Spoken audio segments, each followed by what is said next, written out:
La creación de una raza superior.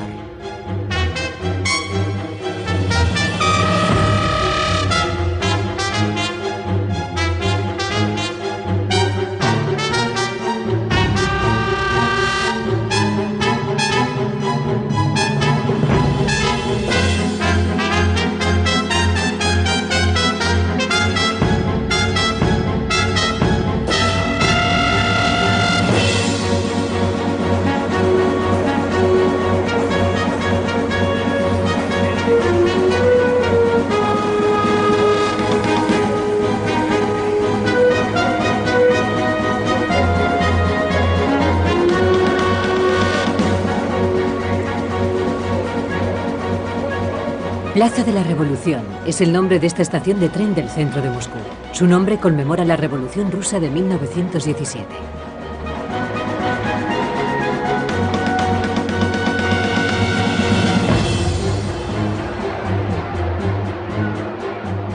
Según los apologetas de la utopía comunista, esta revolución allanó el camino de la humanidad hacia un futuro mejor. Por supuesto, los habitantes de ese nuevo mundo serían personas nuevas y perfectas. Los hombres del antiguo orden se volvían, por tanto, inapropiados.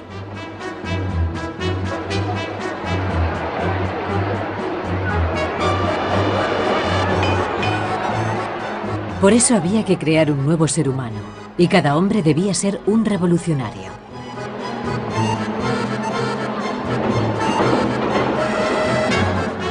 Esta convicción dividió a muchos científicos. El entusiasmo de entonces les incitó a realizar experimentos singulares.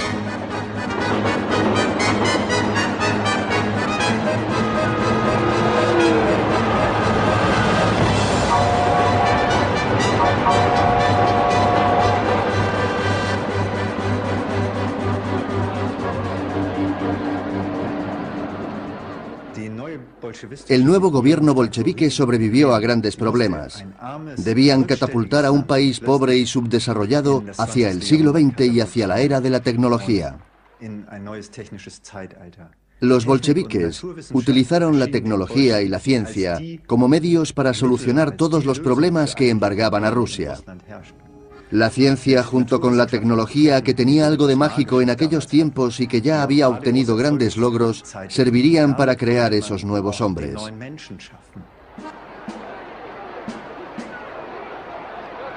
Los investigadores tenían sus miras puestas en la eugenesia, una ciencia que buscaba la mejora de los factores hereditarios del ser humano. En Moscú y en otras grandes ciudades rusas surgieron diferentes organizaciones eugenésicas. El pionero de este nuevo movimiento fue Nikolai Kolzov, fundador del Instituto de Biología Experimental de Moscú.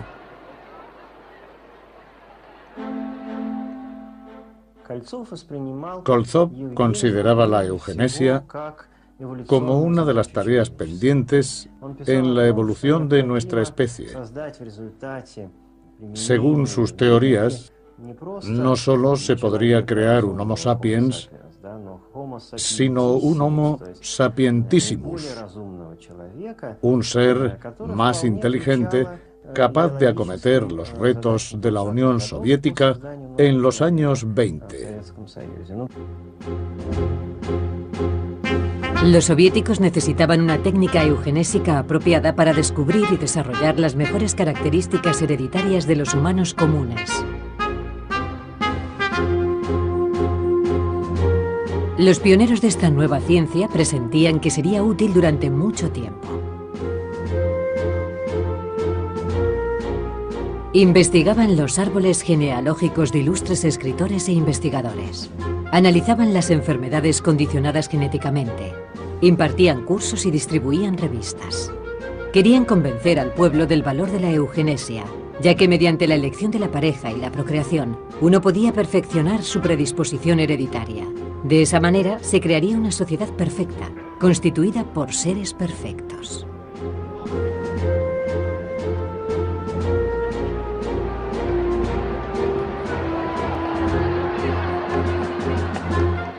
Una sociedad perfecta con hombres perfectos.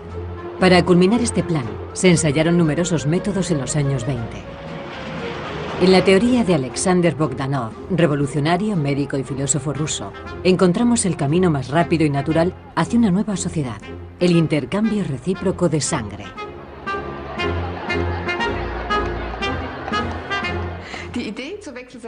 La idea de las transfusiones recíprocas de sangre, en las que trabajó Bogdanov a principios de los años 20, fue formulada en su novela de ciencia ficción Estrella Roja de 1908, obra pionera en Rusia dentro de este género.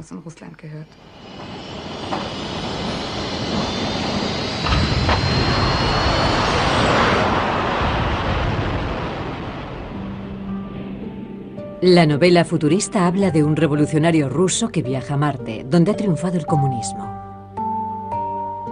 Los científicos de aquel planeta han constatado que mediante transfusiones de sangre los cuerpos se regeneran. Los habitantes de Marte se sienten conectados unos con otros a través de la confraternidad de la sangre y han alcanzado la inmortalidad. Bogdanov puso en práctica su primer experimento en los años 20. No lo hizo en el ámbito público, sino entre amigos, en un contexto privado. Incluso llegó a intercambiar sangre con su esposa.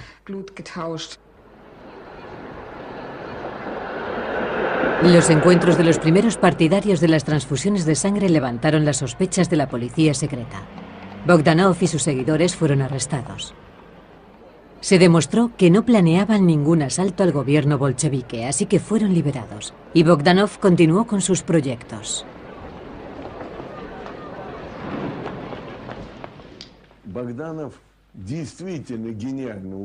Bogdanov pensaba que la sangre era fuente de salud y rejuvenecimiento. Creía que las defensas contra las enfermedades se encontraban en la sangre. Para los conocimientos que se tenían en la época, no iba desencaminado. Bogdanov tenía nociones de muchas disciplinas diferentes, de medicina, de filosofía e incluso de ciencias sociales. Se tomó muy en serio su teoría y estaba absolutamente convencido de que las transfusiones de sangre eran efectivas incluso entre hombres jóvenes y viejos, y entre hombres sanos y enfermos.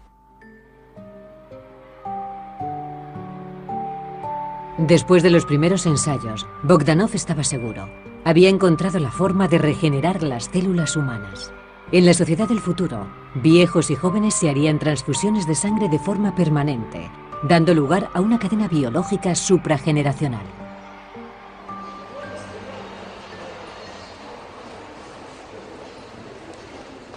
El Museo Darwin de Moscú, uno de los más grandes de Europa, fue inaugurado en 1907 y ganó una gran popularidad en los años 20. La afluencia de visitantes era constante. No es de extrañar, pues la teoría de la evolución de Darwin encaja con la visión marxista del mundo. Pero en dicha teoría falta el eslabón entre los simios y los hombres. La búsqueda del eslabón perdido se convertiría en uno de los objetivos más importantes de la ciencia socialista.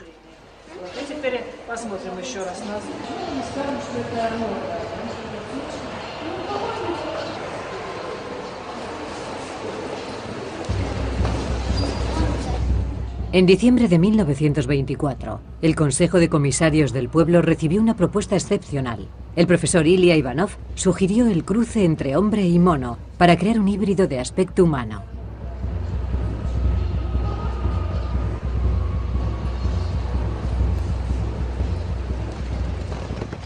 El conocido zoólogo ya había desarrollado un eficiente sistema de inseminación artificial con animales domésticos, especialmente con caballos. Aplicando su método logró obtener crías de especie híbrida, por ejemplo el cebroide, mitad cebra, mitad caballo.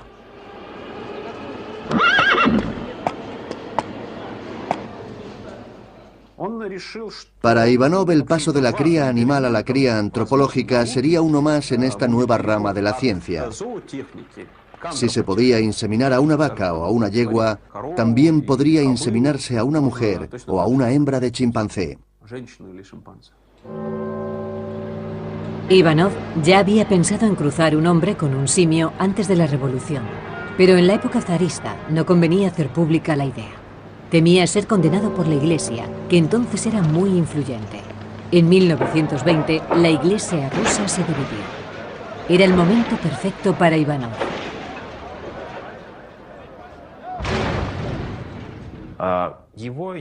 Para llevar adelante su proyecto, buscó el apoyo de los bolcheviques, pues aquel era inviable en la Rusia zarista. No obstante, ponerlo en práctica resultaba complicado. La financiación no era suficiente, pero el ambicioso Ivanov nunca abandonó y logró despertar el interés de ciertos altos cargos, hablándoles del híbrido del futuro. No se sabe qué argumentos científicos o ideológicos fueron decisivos a la hora de adjudicarle la concesión. En todo caso, el estamento militar estaba muy interesado en los híbridos para probar en ellos nuevas sustancias tóxicas. Aún así, su misión fue muy discutida, ya que se consideraba difícil y peligrosa.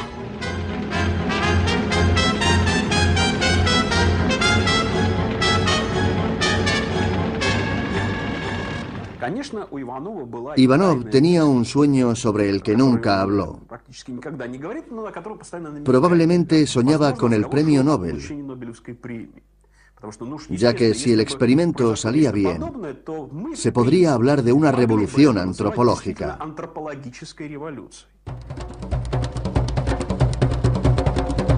Ivanov pensaba que debía realizar los primeros experimentos en África, en el hábitat natural de los simios. Finalmente, el gobierno soviético le concedió el equivalente a $15.000 americanos, una suma considerable para la época.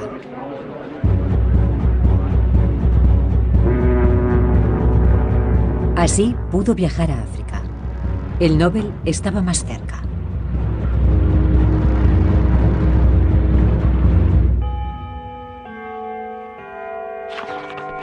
El único compatriota galardonado con el premio Nobel que aún vivía en Rusia era el fisiólogo Iván Pavlov, toda una autoridad para la comunidad científica. Sin embargo, fue acosado en los primeros años de la revolución y padeció problemas económicos. El dinero del premio Nobel fue confiscado por los bolcheviques y la medalla fue requisada.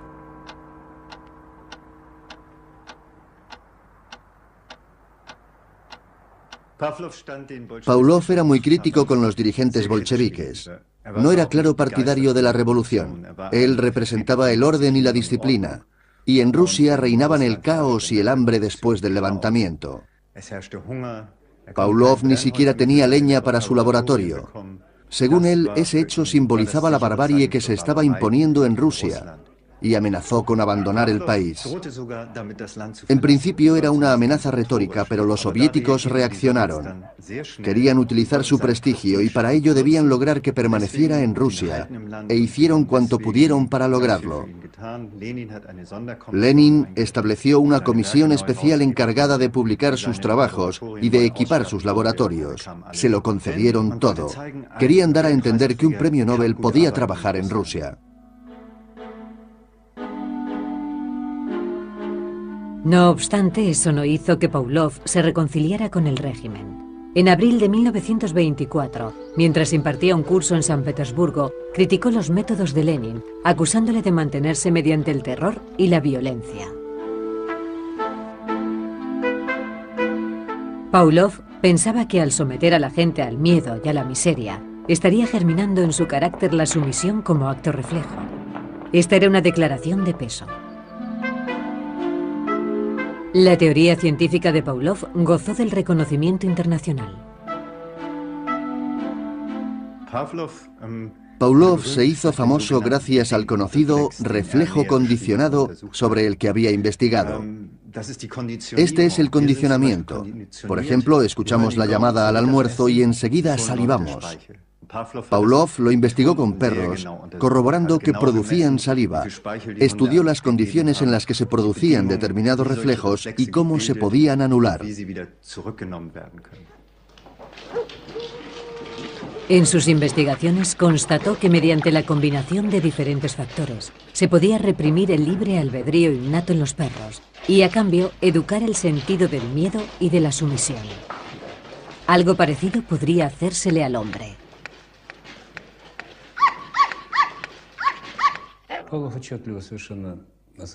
Pavlov era consciente de que sus estudios estaban abriendo la investigación de la psique. Las características comunes entre humanos y animales son importantes. aunque también existen diferencias considerables. Creía que se podían transferir las cualidades de los animales a los humanos, pero no fue capaz de aplicar su teoría en un contexto social. Siempre se mostró muy cauteloso a este respecto. Sin embargo, Pavlov había manifestado abiertamente que el hombre podía transformarse mediante la dictadura del proletariado. Enseguida fue instruido por uno de los grandes ideólogos del bolchevismo, León Trotsky. La teoría del reflejo condicionado no se puede aplicar a las leyes sociales de convivencia. Lo que había descubierto trabajando con perros no debía aplicarse a la sociedad.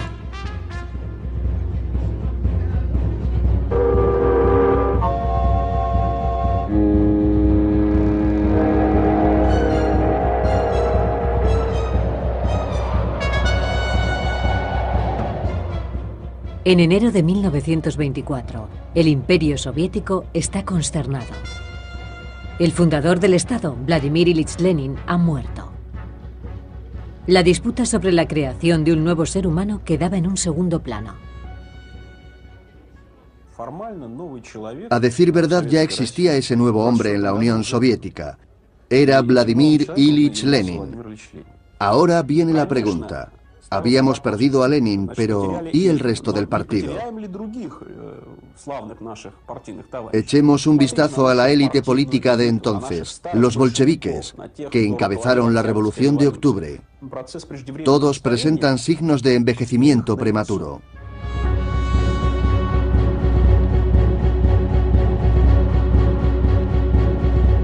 ¿Cómo es posible que la medicina moderna no sea capaz de detener el envejecimiento? De repente, vienen a la mente los experimentos de Alexander Bogdanov, que hacían posible el rejuvenecimiento de los humanos a través de transfusiones de sangre. En 1924 se aprobó la creación del primer instituto de transfusiones de sangre, bajo la dirección de Alexander Bogdanov. El instituto sería ubicado en una casa del centro de Moscú, expropiada a un comerciante. Hoy en día es la embajada francesa. Ya no queda nada que recuerde los experimentos que se practicaron en su interior. Bogdanov y sus colaboradores obtuvieron autorización para sacar de aquellas olvidadas estancias los utensilios y los registros de admisión de pacientes.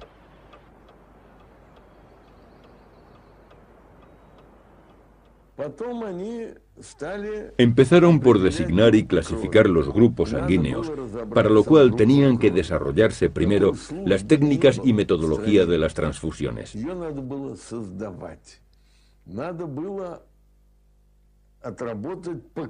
Bogdanov practicó transfusiones de sangre a personas con falta de peso, lo cual, en aquellos tiempos, probablemente tenía sentido. Es fácil recordar las fotos de aquellos años. Los hombres eran muy delgados. Casi todos tenían tuberculosis u otras enfermedades, porque estaban desnutridos. Su objetivo principal era practicar transfusiones de sangre entre miembros de distintas generaciones. Un intercambio de este tipo, pensaba Bogdanov, proporcionaría nueva energía y haría sentirse más joven a un veterano de la revolución. Los jóvenes, en cambio, mejorarían su resistencia, debido a que habían obtenido la inmunidad de los longevos. Había creado listas en las que se distinguía a las personas por su profesión y por su edad, fundamentalmente. La verdad es que la mayoría de los donantes eran ancianos que aspiraban a rejuvenecer.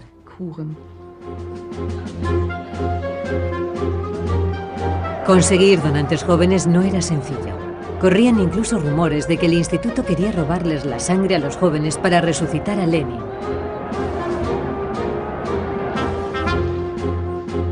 A Bogdanov no le preocupaban dichos rumores y seguía trabajando en el desarrollo de su método de transfusiones. El experimento más peligroso lo practicaría consigo mismo, convencido de que el rejuvenecimiento era posible.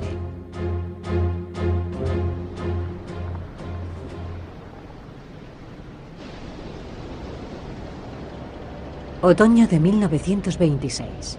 El profesor Ilya Ivanov llega en compañía de su hijo, estudiante de biología, a Conakry, capital de la Guinea Francesa.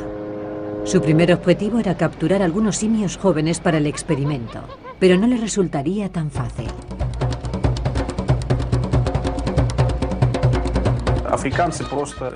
Los nativos acorralaban a un grupo de monos en una palmera, hacían una hoguera al pie y tendían una red. Cuando un mono caía atolondrado por el humo, cerraban la red y lo prendían. El caso es que no conseguían atrapar un chimpancé macho, pues estos son muy fuertes y lograban escapar.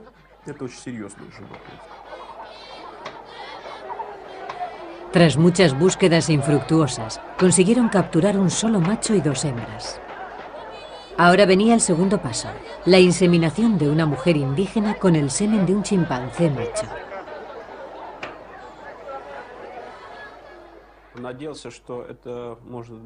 Esperaba que se pudieran realizar los experimentos con mujeres en Conakry,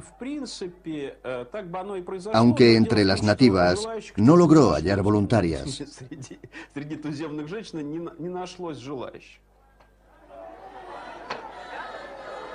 Aquello fue una contrariedad para la investigación de Ivanov.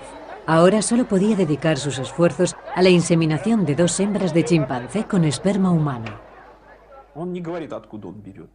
No reveló de dónde venía el esperma, aunque se puede suponer, ya que el donante solo podía ser uno, su hijo. Después de llevar a las 2 hembras a un estado crepuscular, las inseminó con semen humano. A estas 2 hembras de chimpancé se les pusieron nombres franceses, Babette y Sibet. Ivanov las llevó a la Unión Soviética junto con otros simios.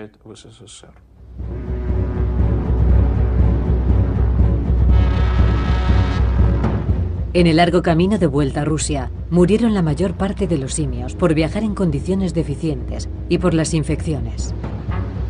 Babette y Sibet sí llegaron a la Unión Soviética, aunque murieron al cabo de un mes. Una autopsia demostró que la fecundación había fracasado. Para Ivanov el experimento aún no estaba cerrado. Que aún no hubiera obtenido crías no significaba que no las pudiera obtener en el futuro. Construyó un nuevo laboratorio para seguir con sus experimentos en la ciudad de Sujumi, junto al Mar Negro, donde el clima era más cálido. En esta granja prosiguió con sus investigaciones, pero esta vez con diferentes especies de simios. Pronto iniciaron los experimentos para conseguir el primer híbrido. Ahora estaban convencidos de que el único lugar donde podían tener éxito era en el gran laboratorio llamado Unión Soviética.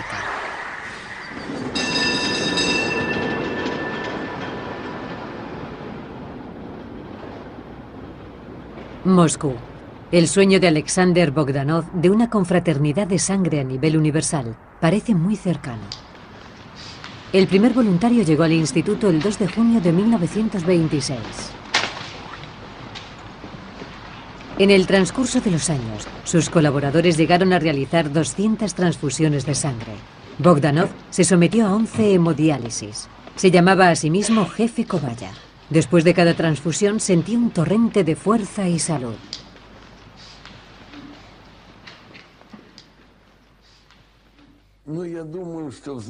En mi opinión, esa sensación esconde un engaño. Una de las razones por las que Bogdanov podía sentirse mejor era que se le había extraído sangre que contenía una sustancia tóxica, para luego inyectarle sangre fresca que no contenía tal toxina. Por eso se sentía joven y activo. Es algo comprensible.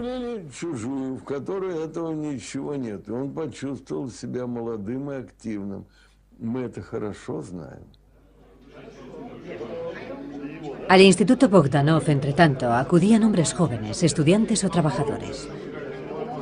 En la primavera de 1928 apareció un tal Koldomasov, estudiante de geofísica, enfermo de tuberculosis. Para curarle, Bogdanov decidió intercambiar con él su propia sangre. Esperaba traspasarle a Koldomasov su inmunidad a la tuberculosis. Esta transfusión provocó la muerte de Bogdanov. Bogdanov murió. Sin embargo, Koldomazov, con el que había intercambiado la sangre, llegó a viejo, a los 87 años, y sanó de la enfermedad que le hizo acudir al instituto.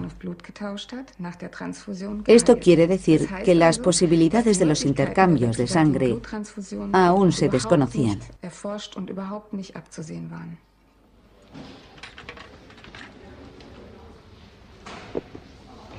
La muerte de Bogdanov, a causa del por entonces desconocido factor Rhesus, se atribuyó a una contrariedad. Dicho factor no se descubriría hasta 1940. Tras la muerte de Bogdanov, el instituto adoptaría su nombre, si bien se suspendieron las transfusiones de sangre. Años más tarde, las ideas de Bogdanov sobre la fraternidad de sangre y la regeneración de la humanidad fueron declaradas antisoviéticas.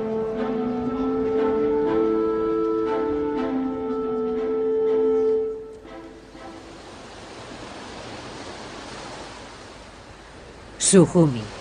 En la primavera de 1929, Ilya Ivanov inició sus nuevos experimentos mientras se abría el debate en Moscú. En la Academia de las Ciencias se dudaba acerca del éxito de su proyecto. Pero Ivanov supo garantizarse la continuidad de su proyecto en busca del ansiado híbrido. Estableció los puntos clave para la inseminación de mujeres con semen de primates.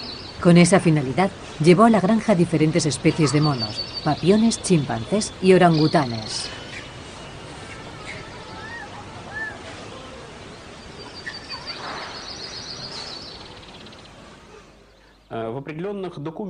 La base del proyecto era la siguiente. Convenía conseguir voluntarias que no acudieran por motivos económicos o inmorales, sino que estuvieran interesadas en el progreso científico de la Unión Soviética. Dichas mujeres recibirían una pensión mensual de 150 rublos durante 1 año y medio. Esa paga equivalía al salario medio de un ingeniero, pero tal circunstancia no podía revelarse a la prensa. A raíz de esto, la granja de monos recibió muchas solicitudes. Una mujer declaró que había sufrido un revés del destino. Su amor se había visto truncado, así que ahora estaba dispuesta a prestar su cuerpo a la ciencia. Tal vez podría ser la madre de una de esas criaturas aún no nacidas.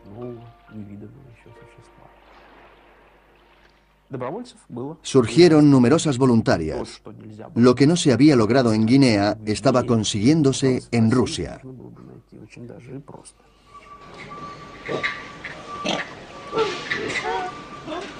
Parecía que todo estaba listo para el experimento. Tenían los primates y habían seleccionado a las mujeres, a quienes llamaban colaboradoras de una misión especial. Pero surgió una contrariedad. Las condiciones climáticas en Sujumi eran muy duras para los monos y muchos murieron de hipotermia. Los 2 primates más importantes fueron requisados y llevados a Moscú. Ilya Ivanov protestó en vano, ya que la orden provenía del Kremlin.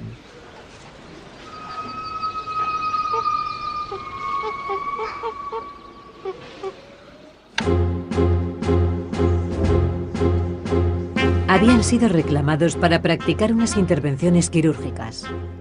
Un grupo de cirujanos pretendía implantar en hombres las glándulas genitales de los monos, porque pensaban que conseguirían un notable rejuvenecimiento del cuerpo humano. Si tenían éxito, los primeros beneficiarios del avance serían altos cargos políticos.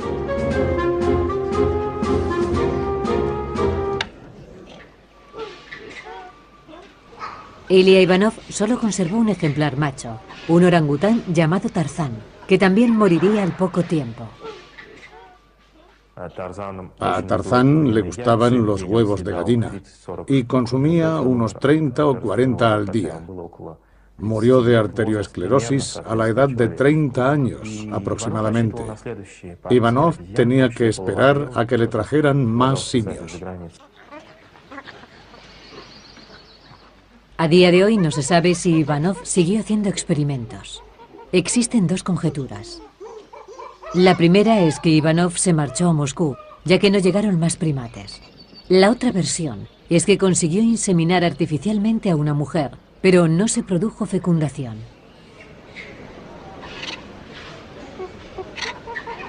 Ivanov ignoraba por entonces que era imposible engendrar un híbrido de hombre y mono. Es algo que la ciencia constataría más tarde. A finales de los años 20, cambiaría la estructura política del Kremlin. Los defensores de Ivanov fueron despedidos y criticados, y no solo por los fallidos experimentos con monos. La inseminación artificial de animales domésticos también quedaría en entredicho. Ivanov fue declarado enemigo del pueblo e investigado por el servicio secreto.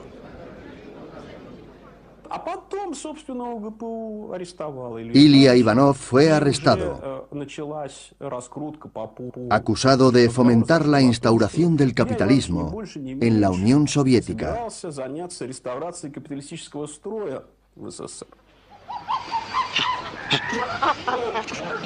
En 1930, el viejo profesor entró en prisión. Tras 5 meses de encierro, fue desterrado a Kazajistán. Poco después fue indultado.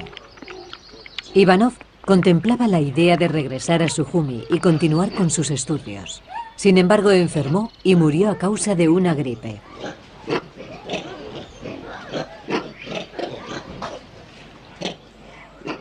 En la granja de Sujumi continuaron haciéndose investigaciones, pero nunca con el fin de crear un hombre mono.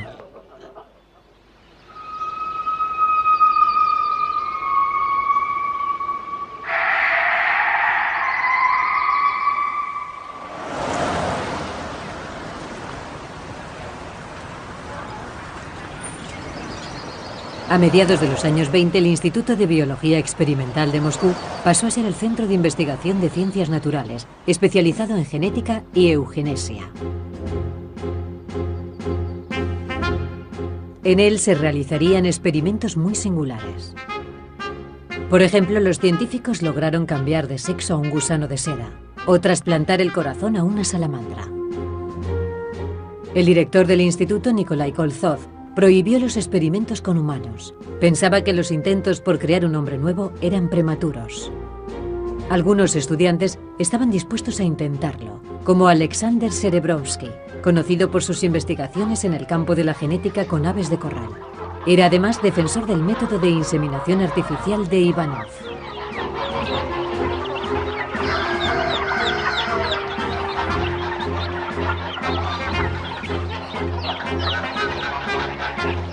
En 1929 publicó un ensayo planteando una hipótesis que seguía la línea de Ivanov. Proponía la inseminación artificial de mujeres con el esperma de personalidades sobresalientes, como por ejemplo ciertos revolucionarios. Había creado un banco de semen con esa finalidad. Se trataba de que esas mujeres tuvieran una descendencia de condición superior. Con su método, nacerían cientos de niños con cualidades excepcionales. Esto llevaría con toda garantía al progreso de la especie en las próximas generaciones. Serebrovsky tuvo 13 hijos. Aplicaba su método en la vida privada. Se valía de sí mismo para crear personas con cualidades maravillosas, pues era un hombre culto, sano y bien formado.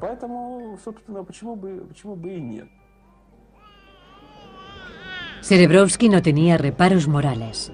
Se aseguraba de que las mujeres que dieran a luz a sus hijos pensaran igual que él. Ciudades y pueblos competían por criar a esos niños, pues contribuirían a la evolución de la especie y de su propio país.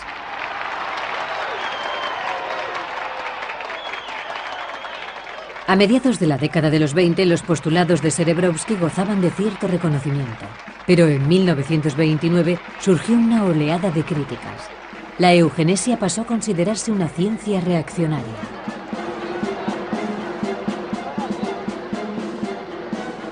Las pretensiones raciales del fascismo en Alemania desacreditaron sus investigaciones.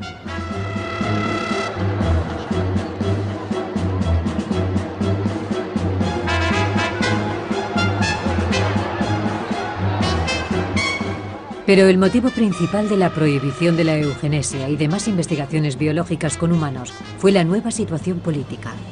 Se había establecido en el país un régimen autoritario que no permitía la libertad de pensamiento, tampoco para la ciencia.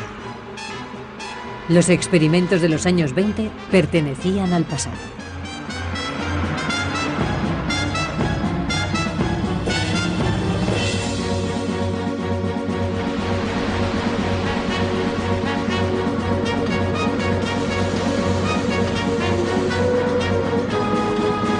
A finales de los años 20, se produjeron cambios importantes en la Unión Soviética. Stalin, con todo el poder en sus manos, ansiaba otros experimentos. Se produjo lo que se llamó el Gran Cambio. Era un proyecto de modernización del país que finalmente fue cancelado por su alto coste y que arruinó a millones de hombres, sobre todo a los campesinos.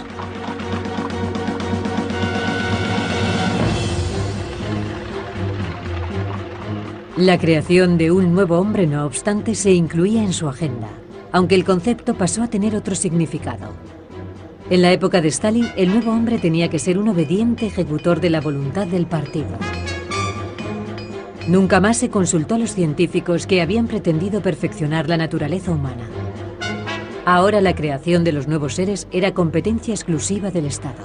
Sus métodos eran el terror, la opresión y el castigo.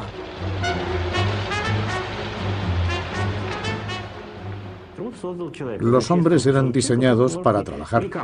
Se les podía educar y crear así hombres nuevos.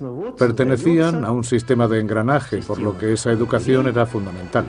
Si el material genético antiguo provocaba algún tipo de conflicto, era destruido.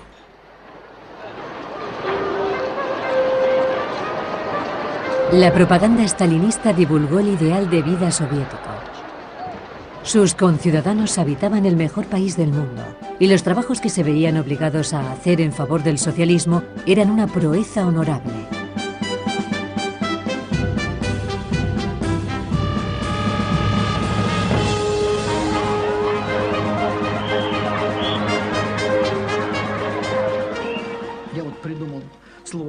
Yo lo llamaría la tierra del júbilo. Hombres paseando alegres por los jardines del Estado, sonrientes. Iban mal vestidos y estaban desnutridos. ¿Por qué sonreían entonces? Sonreían porque no hacerlo era una declaración política. El Estado se había adueñado hasta de las expresiones de sus rostros.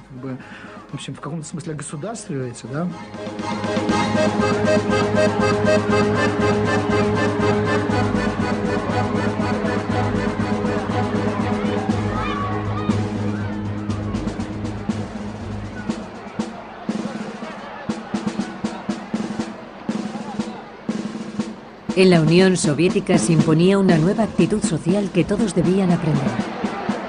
El partido pretendía además fundamentarlo con argumentos científicos, y los hallaron en las lecciones de Pavlov.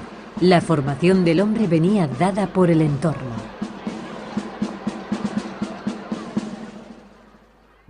Efectivamente, Pavlov decía que el condicionamiento venía dado por el entorno. Eso le relaciona con las teorías marxistas. El entorno hace al hombre. Para Nikolai Bukharin, uno de los teóricos más destacados del comunismo, la investigación de Pavlov es la pieza de artillería en el férreo armamento de la ideología materialista.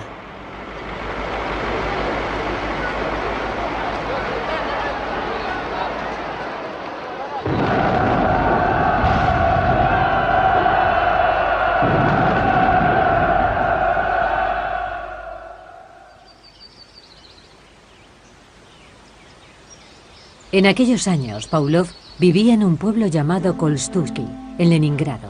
Allí se le otorgó un laboratorio para que siguiera trabajando. Pero en el aislamiento, Pavlov prosiguió en efecto con su trabajo, pero nunca se mostró servil. Escribió: «Vivimos bajo el dominio de un sistema brutal. La violencia del Estado lo es todo. La personalidad del individuo, nada. Vida, libertad, dignidad, todo está sometido al poder del Estado. A los ciudadanos solo les queda obedecer incondicionalmente». incluso después de hacer una declaración tan incisiva, siendo además uno de los miembros más antiguos de la Academia rusa, el partido le excusaba, pues lo necesitaba como emblema de la ciencia soviética. Muchas personalidades extranjeras de renombre acudían a visitar a Pavlov. Aquí recibió al autor británico de ciencia ficción H.G. Wells.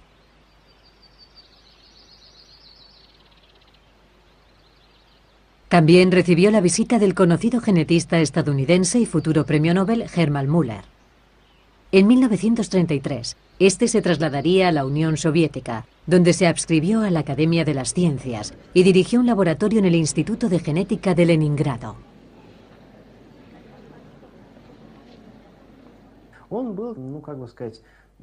Müller era de izquierdas, no comunista, sino socialista, de izquierdas. Por ello sentía simpatía por la Unión Soviética. Pavlov pasaba todo el día recibiendo visitas. Les enseñaba sus laboratorios y los animales con los que experimentaba. Es de suponer que Pavlov le hablara a Müller sobre sus favoritos, los chimpancés Rosa y Rafael, y su increíble capacidad de aprendizaje.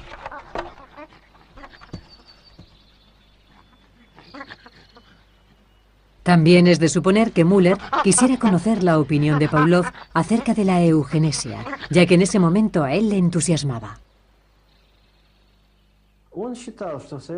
En ese sentido, Müller consideraba que la Unión Soviética era el lugar ideal para sus proyectos sobre eugenesia.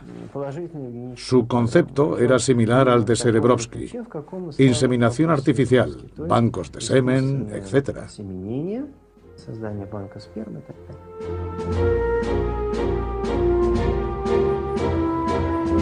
Müller creía tanto en esa idea que le envió una carta a Stalin. Ya sabía que la eugenesia estaba prohibida en la Unión Soviética y conocía el asedio que sufría Serebrovsky.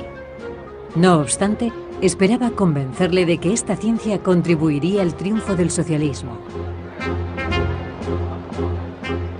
Como muchos otros intelectuales que compartían la ilusión de Müller, el partido y el jefe de Estado se interesaron por ello.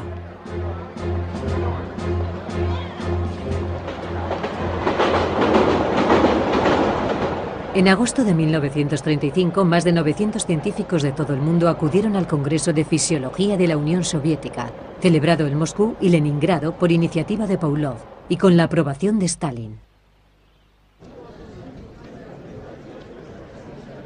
Las jornadas fueron un acontecimiento político enorme y un triunfo personal para Iván Pavlov, que fue nombrado el fisiólogo más importante del mundo.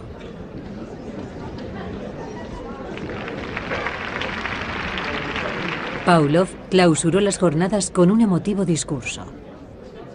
Mi vida entera se compone de experimentos. Nuestro gobierno también experimenta, solo que a más alto nivel. Luego propuso un brindis por los mejores investigadores socialistas.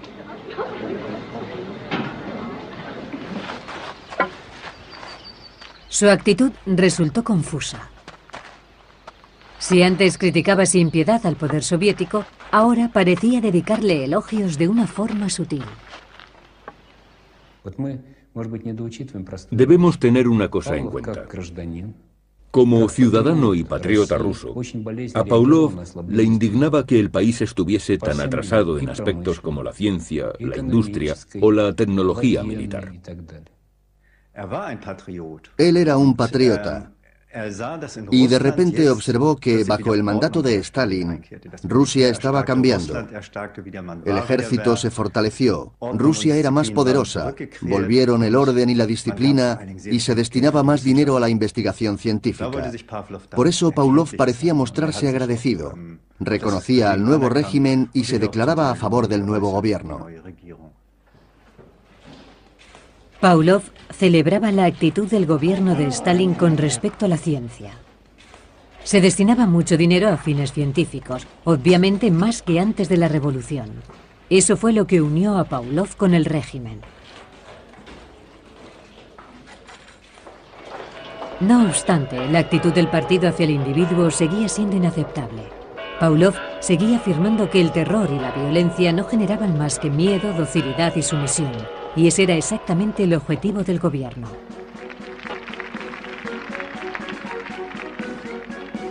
El discurso sobre la creación de una sociedad perfecta no era del agrado de aquellos que creían en el socialismo.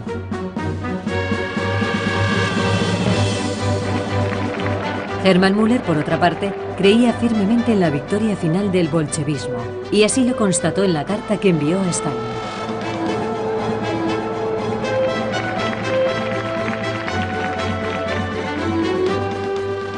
Planteó incluso su propia revolución de la eugenesia.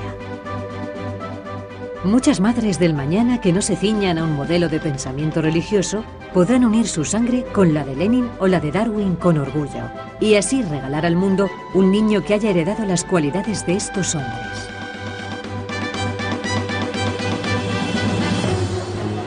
Stalin no respondió a su carta.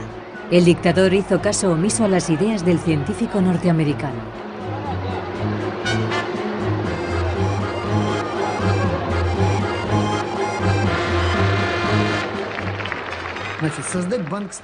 Había que crear un banco de semen. Pero, ¿de quién sería el esperma? Seguramente, el semen provendría de los stalinistas. Pero, ¿cómo se podía saber hasta qué punto una persona era partidaria de Stalin? ¿Saben cómo se inició el año escolar 1937-38? Los niños recibieron sus libros de texto y con tinta negra debían marcar aquellas fotos de los que no eran del agrado de Stalin, para evitar, quizá, que se almacenara esperma de un enemigo del Estado. ¿Cómo se podía crear un banco de semen si se pretendía reformar el país en 2 o 3 meses? Solo podía haber esperma de Stalin, pero no era un hombre sano, ni la propia idea era sana. ¿Qué mujeres serían inseminadas? ¿Las mujeres trabajadoras? Había millones de ellas, pero Stalin pensaba que la gente vulgar debía emparejarse con gente vulgar.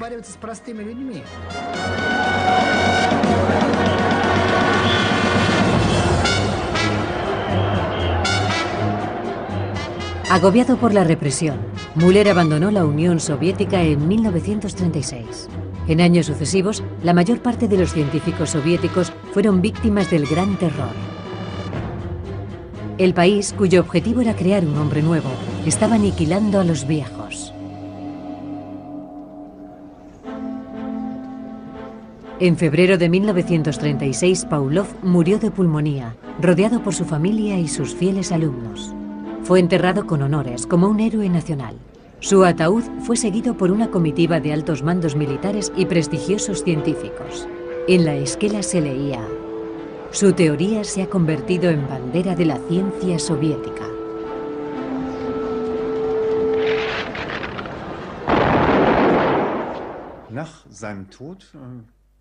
Después de su muerte, su teoría se elevó casi al estatus de religión. Pavlov se convirtió efectivamente en un icono en el trono de la ideología soviética, directamente al lado de Marx, Engels o Lenin. Su ciencia fue utilizada como una nueva doctrina. Con motivo del centenario del nacimiento de Pavlov, se celebraron en Moscú actos conmemorativos con tintes más bien políticos. En la inauguración de los actos, el presidente de la Academia de las Ciencias hizo mención a la teoría del homenajeado. Nuestro país ha construido una nueva sociedad con una sólida base científica. Una parte muy importante de esa base es la teoría de Pavlov.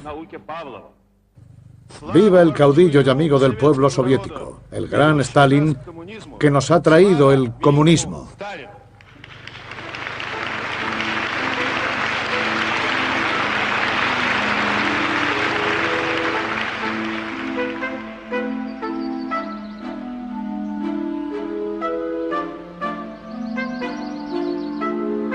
Por todo el país se erigieron esculturas en honor a Iván Pavlov, casi siempre acompañado por la figura, claro, de un perro. Si a principios de los años 20 los bolcheviques habían prohibido a Pavlov que practicara sus experimentos con seres humanos, en los años 30 la cuestión sería diferente. La teoría de Pavlov sirvió de base científica para el gran experimento en busca de un nuevo hombre en el laboratorio Unión Soviética. Sin embargo, Pavlov no tenía ninguna responsabilidad al respecto.